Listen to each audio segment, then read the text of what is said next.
નસવાડીના પીપલાજમાં સ્મશાને જવાનો રસ્તો બંધ કરી દેવામાં આવ્યો છે। ત્યારે આ રસ્તાને ખુલ્લો કરવા માટે ગામના લોકોએ નસવાડી સેવા સદન ખાતે ભારે સૂત્રોચ્ચાર કર્યા હતા। જ્યારે ગ્રામ સભા હતી ત્યારે પણ આ સ્મશાનના રસ્તા બાબતે રજૂઆત કરવામાં આવી હતી, પરંતુ આજ દિન સુધી કોઈ કાર્યવાહી કરવામાં ન આવતા લોકોમાં ભારે રોષ જોવા મળ્યો હતો, જેને લઈને નસવાડી મામલતદારને આવેદનપત્ર આપવામાં આવ્યું છે।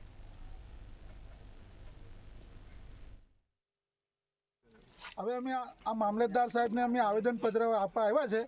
અમારે જે સ્મશાન યાત્રા જવા માટેનો જે રસ્તો છે મેન એ બ્લોક કરી દીધો છે સર।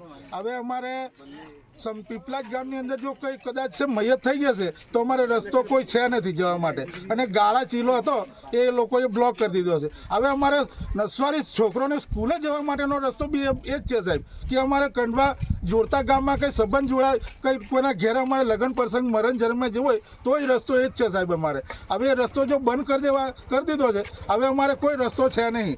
હવે અમારે જો એ રસ્તો ખુલ્લો નહીં કરવામાં આવે અને કદાચ કોઈનું મયત થશે તો અમે સ્મશાન યાત્રાને જવાને બદલે અમે આ સેવા સદનની અંદર અમારું મયતની ઠાકડી મૂકી જશું।